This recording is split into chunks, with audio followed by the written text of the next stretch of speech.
देखो, पाकिस्तान की ज़बरदस्त कोशिश है कि विंटर्स से पहले बड़े पैमाने पर वो इन्फिल्ट्रेटर्स को वैली में दाखिल कर सके, क्योंकि अगले 4-5 महीने इन्फिल्ट्रेशन की ऑलमोस्ट इम्पॉसिबिलिटी हो जाती है और बड़ी आसानी से डिटेक्ट हो जाता है।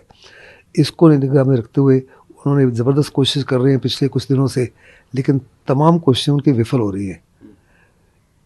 इसकी वजह से उसकी बर्बकता बढ़ गई है और वो अभी सीज़ फायर वायलेशन करके कवरिंग फायर देने की कोशिश कर रहा है इन्फिल्ट्रेटर्स को मदद करने के लिए।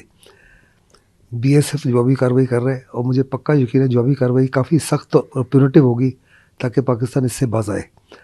पाकिस्तान की कोशिश है कि या तो उसी इलाके से इन्फिल्ट्रेटर्स को दाखिल करे या उसको इस्तेमाल करे हमारी फोर्सेस को डिस्ट्रैक्ट करने के लिए, और इन्फिल्ट्रेशन जो होगी किसी एडजेसेंट सेक्टर से, हम उसकी गेम प्लान से हर प्रकार से वाकिफ़ हैं और उसकी तमाम कोशिशें विफल होंगी।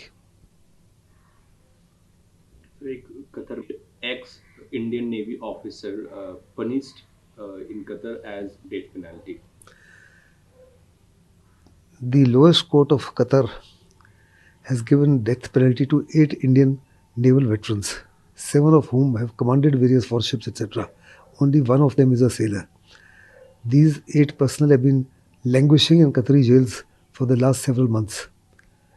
All this notwithstanding, the government of India is reaching out very strongly to the Qatar's courts as well as the administration to ensure that the death penalty is not carried through.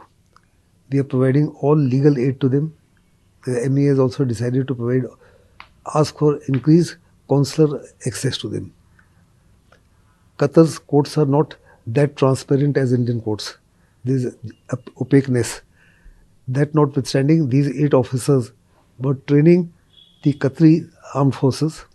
However, they've been charged with spying for Israel. It is told that they were trying to manufacture a stealth submarine with innovative technologies, and it's believed that they passed on this information to Israel. I am very certain there is no truth in it, and the government of India will go flat out to ensure their safe return. They are also in touch with the families of the concerned personnel.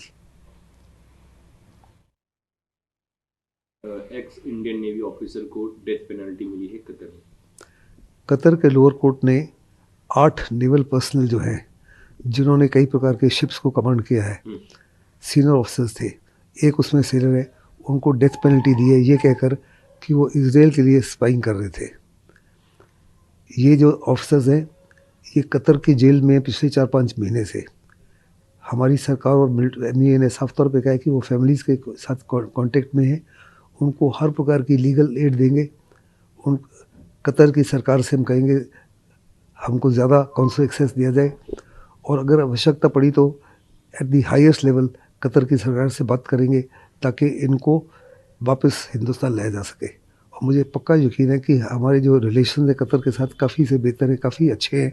Qatar की large scale investment है India में। इन तमाम चीज़ों को निगाह में रखते हुए हिंदुस्तान की सरकार हर प्रकार से सक्सेसफुल होगी। जी।